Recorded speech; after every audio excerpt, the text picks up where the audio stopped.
Smith Senior Living is celebrating 100 years as one of Chicagoland's premier senior living organizations.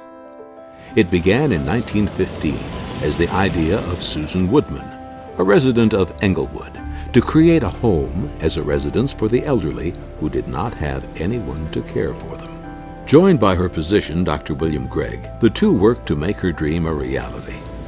To ensure that, they secured a charter from the state of Illinois.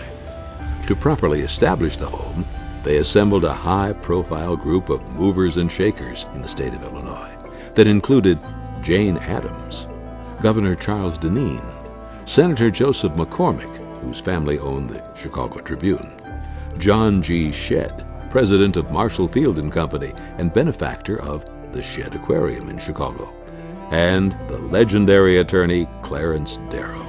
There was a lot going on in the country at that time that would later have significant historical impact.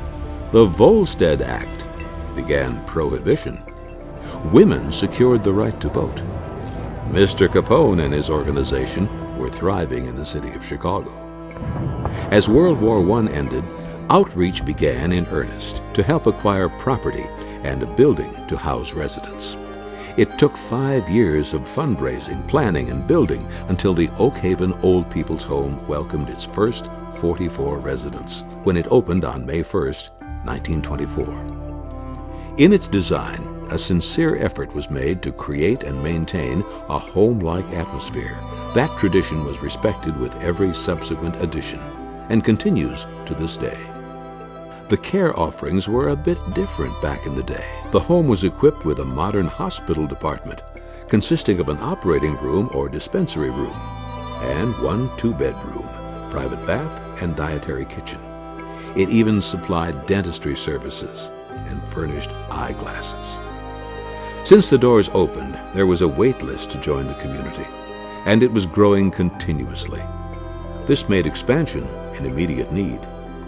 The board began looking for sources for additional funds that would provide the home with the space they needed and an endowment that would generate enough money to pay for the new residents' care.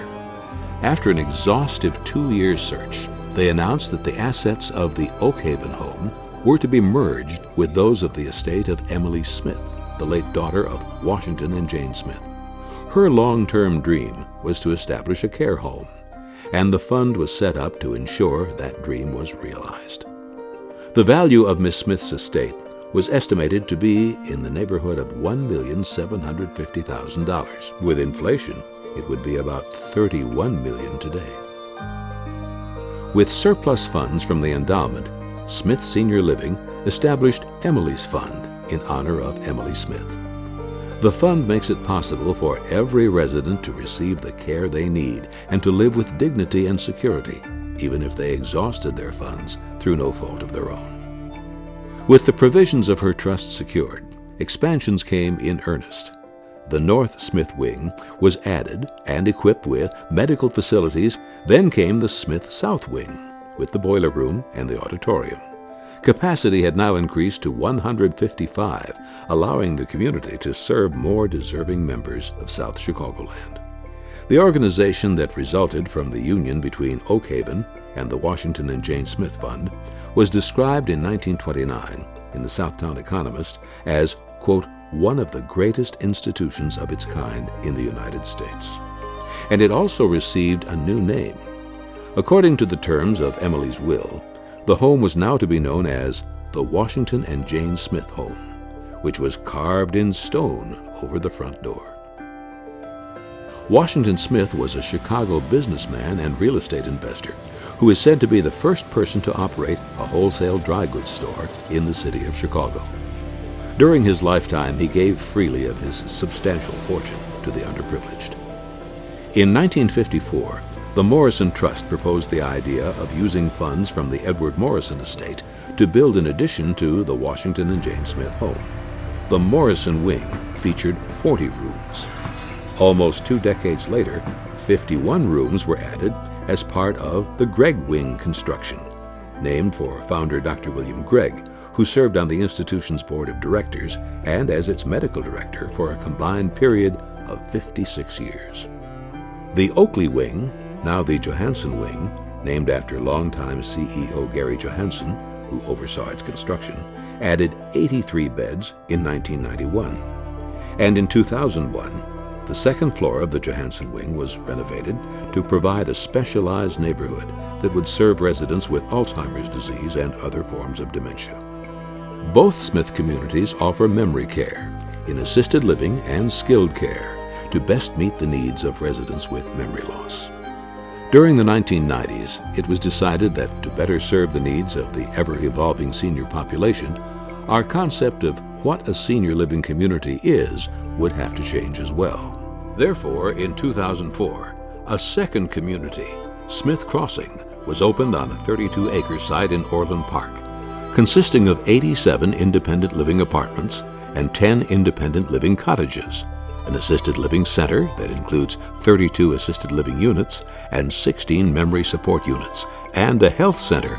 The community was so successful that plans were immediately made for expansion. The Smith's Board of Trustees chose Orland Park as the site of the second community because it was where many families Smith had served over the decades now lived. The following year, the Washington and Jane Smith home in Beverly, including the original structure built in 1924, underwent a $68 million redevelopment. It was completely transformed from a sheltered care community to a continuing care retirement community, or CCRC, offering all levels of care on one campus. Renamed Smith Village, it welcomed new residents to its independent living apartments in 2007. 5 years later, Smith Crossing also expanded to increase capacity by over 60%. As CCRCs, both communities are able to offer more than just care.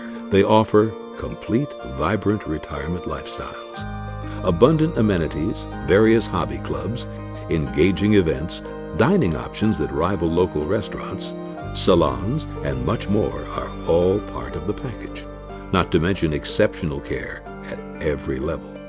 And we're always evolving to meet the needs of our residents. Both Smith Crossing and Smith Village have frequently been voted one of the best senior living communities in Chicago's Southland area.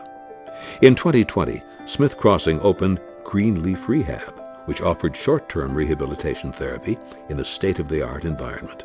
Most recently, Smith Village has modernized its skilled nursing care wing and updated to provide more innovative care services and accommodations. What started as a home for 44 has grown into a successful senior living organization that the entire Southland of Chicago relies on. And it's just the beginning. As our residents evolve, so will our services, so we can continue to be a guiding light for area seniors and the gold standard in senior living.